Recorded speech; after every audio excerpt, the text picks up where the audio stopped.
اعلان نبوت کے 7ویں سال 790 میں کفار مکہ نے جب دیکھا کہ روز بروز مسلمانوں کی تعداد بڑھتی جا رہی ہے اور حضرت حمزہ اور حضرت عمر رضی اللہ تعالی عنہما جیسے بہادران قریش بھی دامن اسلام میں آ گئے تو غیظ و غضب میں یہ لوگ آپے سے باہر ہو گئے اور تمام سرداران قریش اور مکہ کے دوسرے کفار نے یہ اسکیم بنائی کہ حضور اکرم صلی اللہ تعالی علیہ وسلم اور آپ کے خاندان کا مکمل بائیکاٹ کر دیا جائے گا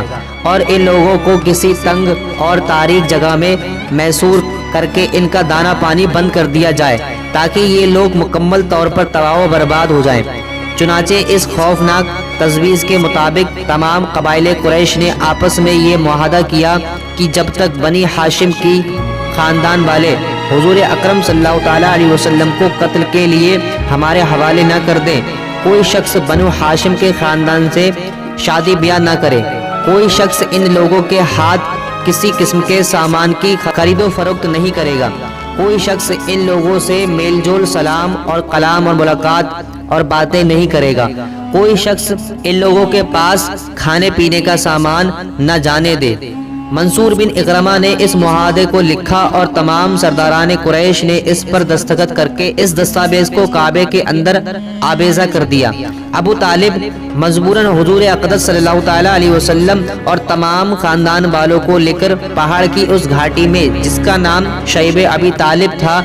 پناہ گزین ہو گئے۔ ابو لہب کے سوا خاندان بنو ہاشم کے کافروں نے بھی خاندانی حمیت اور پاسداری کی بنا پر اس معاملے میں حضور اکرم صلی اللہ تعالی علیہ وسلم کا ساتھ دیا اور سب کے سب پہاڑ کے اس تنگ و تاریک درے میں محصور ہو کر قیدیوں کی طرح زندگی بسر کرنے لگے۔ اور یہ 3 برس کا زمانہ اتنا سخت اور کٹھن گزرا کہ بنو ہاشم درختوں کے پتے اور سوکھے چمڑے پکا کر کھاتے رہے اور ان کے بچے بھوک پیاس کی شدت سے تڑپ تڑپ کر دن رات رویا کرتے تھے۔ سنگ دل اور ظالم کافروں نے ہر طرف پہرا بٹھا دیا تھا کہ کہیں سے بھی گھاٹی کے اندر کھانا نہ دیا جائے۔ مسلسل 3 سال تک حضور اکرم صلی اللہ تعالی علیہ وسلم اور خاندان بنو ہاشم ان ہوش ربا مسائل کو جھیلتے رہے، یہاں تک کہ خود قریش کے کچھ رحم دلوں کو بنو ہاشم کی ان مصیبتوں پر رحم آ گیا اور ان لوگوں نے ان ظالمانہ معاہدے کو توڑنے کی ترکیب اٹھائی۔ چنانچہ حشام بن عمر عامری، زہیر بن ابی امیہ، مطیع بن عدی، ابو البختری، جماع بن الاسبد وغیرہ یہ سب مل کر ایک ساتھ حرم کعبہ میں گئے اور زہیر نے جو عبد المطلب کے نواسے تھے کفار قریش کو مخاطب کر کے اپنی پرجوش تقریر میں یہ کہا کہ اے لوگو، یہ کہاں کا انصاف ہے کہ ہم لوگ تو آرام سے زندگی بسر کر رہے ہیں اور خاندان بنو ہاشم کے بچے بھوک پیاس سے بے قرار ہو کر بلبلا رہے ہیں۔ خدا کی قسم، جب تک اس وحشیانہ معاہدے کی دستاویز کو پھاڑ کر پاؤں سے نہ رون دی جائے گی، میں ہرگز چین سے نہیں بیٹھوں گا۔ یہ تقریر سن کر ابو جہل نے تڑپ کر کہا کہ خبردار، ہرگز تم اس معاہدے کو ہاتھ نہیں لگا سکتے۔ جماع نے ابو جہل کو للکارا اور اس زور سے ڈانٹا کہ ابو جہل کی بولتی بند ہو گئی۔ اسی طرح مطیع بن عدی اور حشام بن عمر نے بھی کھم ٹھوک کر ابو جہل کو جھڑک دیا اور ابو البختری نے تو صاف صاف کہہ دیا کہ اے ابو جہل، اس ظالمانہ معاہدے سے ہم نہ پہلے راضی تھے اور نہ اب ہم اس کے پابند ہیں۔ اسی مجمع میں ایک طرف ابو طالب بھی بیٹھے ہوئے تھے۔ انہوں نے کہا کہ اے لوگوں، میرے بھتیجے محمد صلی اللہ تعالی علیہ وسلم کہتے ہیں کہ اس معاہدے کی دستاویزوں کو کیڑوں نے کھا ڈالا اور صرف جہاں جہاں خدا کا نام لکھا ہوا تھا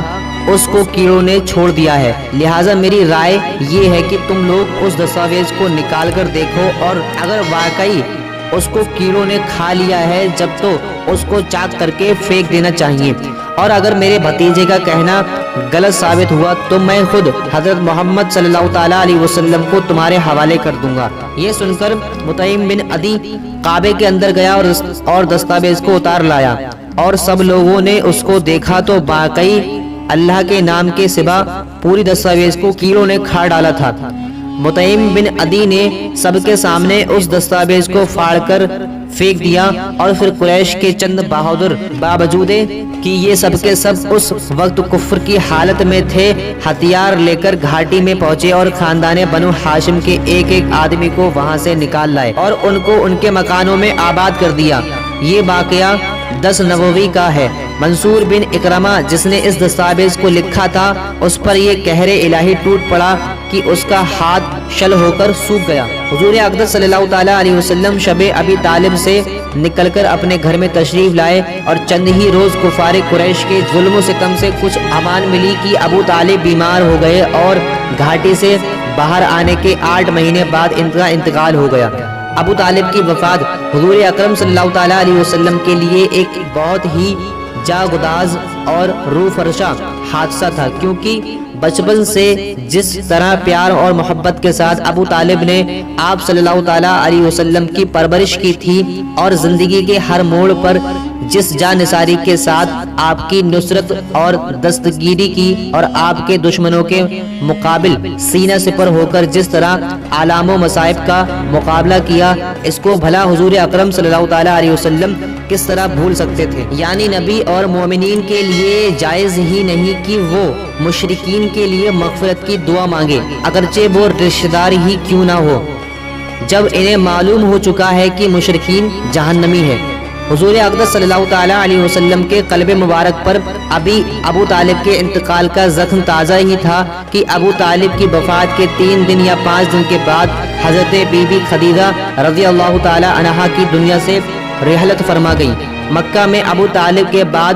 سب سے زیادہ جس ہستی نے رحمت عالم صلی اللہ تعالیٰ علیہ وسلم کی نصرت اور حمایت میں اپنا تن من دھن سب کچھ قربان کیا، وہ حضرت بی بی خدیجہ رضی اللہ تعالیٰ عنہا کی ذات گرامی تھی۔ جس وقت دنیا میں کوئی آپ صلی اللہ تعالیٰ علیہ وسلم کا مخلص مشیر اور غمخوار نہیں تھا، حضرت بی بی خدیجہ رضی اللہ تعالیٰ عنہا تھی کہ ہر پریشانی کے موقع پر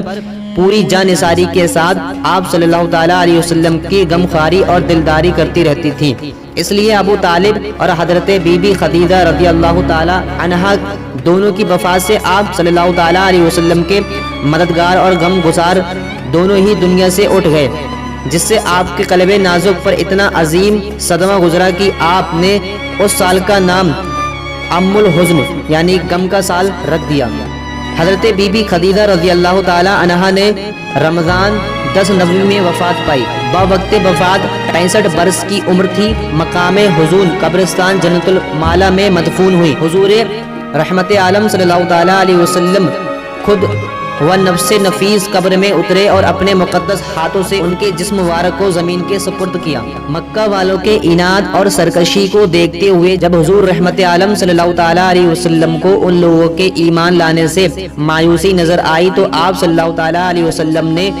تبلیغ اسلام کے لیے مکہ کے قرب و زوار کی بستیوں کا رخ کیا۔ چنانچہ اس سلسلے میں آپ صلی اللہ تعالیٰ علیہ وسلم نے طائف کا بھی سفر فرمایا۔ اس سفر میں حضور اکرم صلی اللہ تعالیٰ علیہ وسلم کے غلام حضرت زید بن حارثہ رضی اللہ تعالیٰ عنہ بھی آپ صلی اللہ تعالیٰ علیہ وسلم کے ہمراہ تھے۔ طائف میں بڑے بڑے عمرہ اور مالدار لوگ رہتے تھے۔ ان رئیسوں میں عمر کا خاندان تمام قبائل کا سردار شمار کیا جاتا تھا۔ یہ لوگ 3 بھائی تھے، عبد یالیل، مسعود اور حبیب۔ حضور اکرم صلی اللہ تعالیٰ علیہ وسلم ان تینوں کے پاس تشریف لے گئے اور اسلام کی دعوت دی۔ ان تینوں نے اسلام قبول نہیں کیا بلکہ انتہائی بیہودہ اور گستاخانہ جواب دیا۔ ان بد نصیبوں نے اسی پر بس نہیں کیا بلکہ طائف کے شریر گنڈوں کو ابھار دیا کہ یہ لوگ حضور اکرم صلی اللہ تعالیٰ علیہ وسلم کے ساتھ برا سلوک کریں۔ چنانچہ لچو لفنگوں کا یہ شریر گروہ ہر طرف سے آپ صلی اللہ تعالیٰ علیہ وسلم پر ٹوٹ پڑا اور یہ شرارتوں کے مجسمے آپ پر پتھر برسانے لگے، یہاں تک کہ آپ کے مقدس پاؤں زخموں سے لہو لہان ہو گئے اور آپ کے موضع نالین مبارک خون سے بھر گیا۔ جب آپ صلی اللہ تعالیٰ علیہ وسلم زخموں سے بیتاب ہو کر بیٹھ جاتے تو یہ ظالم انتہائی بے دردی کے ساتھ آپ کا بازو پکڑ کر اٹھاتے اور جب آپ چلنے لگتے تو پھر آپ پر پتھروں کی بارش کرتے اور ساتھ ساتھ تانا زانی کرتے، گالیاں دیتے، تالیاں بجاتے، ہنسی اڑاتے۔ حضرت زید بن حارثہ رضی اللہ تعالیٰ عنہ دوڑ دوڑ کر حضور اکرم صلی اللہ تعالیٰ علیہ وسلم پر آنے والے پتھروں کو اپنے بدن پر لے لیتے تھے اور حضور اکرم صلی اللہ تعالیٰ علیہ وسلم کو بچاتے تھے، یہاں تک کہ وہ بھی خون میں نہا گئے اور زخموں سے نڈال ہو کر بے قابو ہو گئے، یہاں تک کہ آخر آپ صلی اللہ تعالیٰ علیہ وسلم نے انگور کے ایک باغ میں پناہ لی۔ یہ باغ مکہ کے ایک مشہور کافر عتبہ بن ربیہ کا تھا۔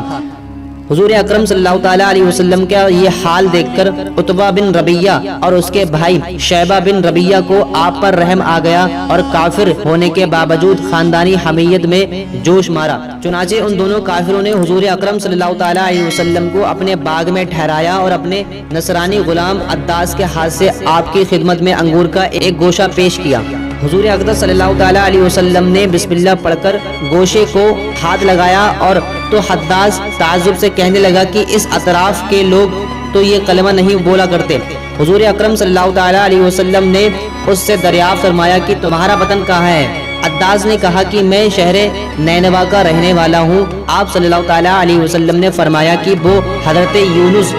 بن متہ علیہ السلام کا شہر ہے، وہ بھی میری طرح خدا عز و جل کے پیغمبر تھے۔ یہ سن کر عداس آپ کے ہاتھ پاؤں چومنے لگا اور فوراً ہی آپ کا کلمہ پڑھ کر مسلمان ہو گیا۔ اسی سفر میں جب آپ صلی اللہ تعالیٰ علیہ وسلم مقام نخلا میں تشریف فرما ہوئے اور رات کو نماز تہجد میں قرآن مجید پڑھ رہے تھے تو نصیبین کے جنوں کی ایک جماعت آپ صلی اللہ تعالیٰ علیہ وسلم کی خدمت میں حاضر ہوئی اور قرآن سن کر یہ سب جن مسلمان ہو گئے۔ پھر ان جنوں نے لوٹ کر اپنی قوم کو بتایا تو مکہ مکرمہ میں جنوں کی جماعت نے فوج در فوج آ کر اسلام قبول کیا۔ چنانچہ قرآن مجید میں سورہ جن کی ابتدائی آیتوں میں خدا بند عالم نے اس واقعے کا تذکرہ فرمایا ہے۔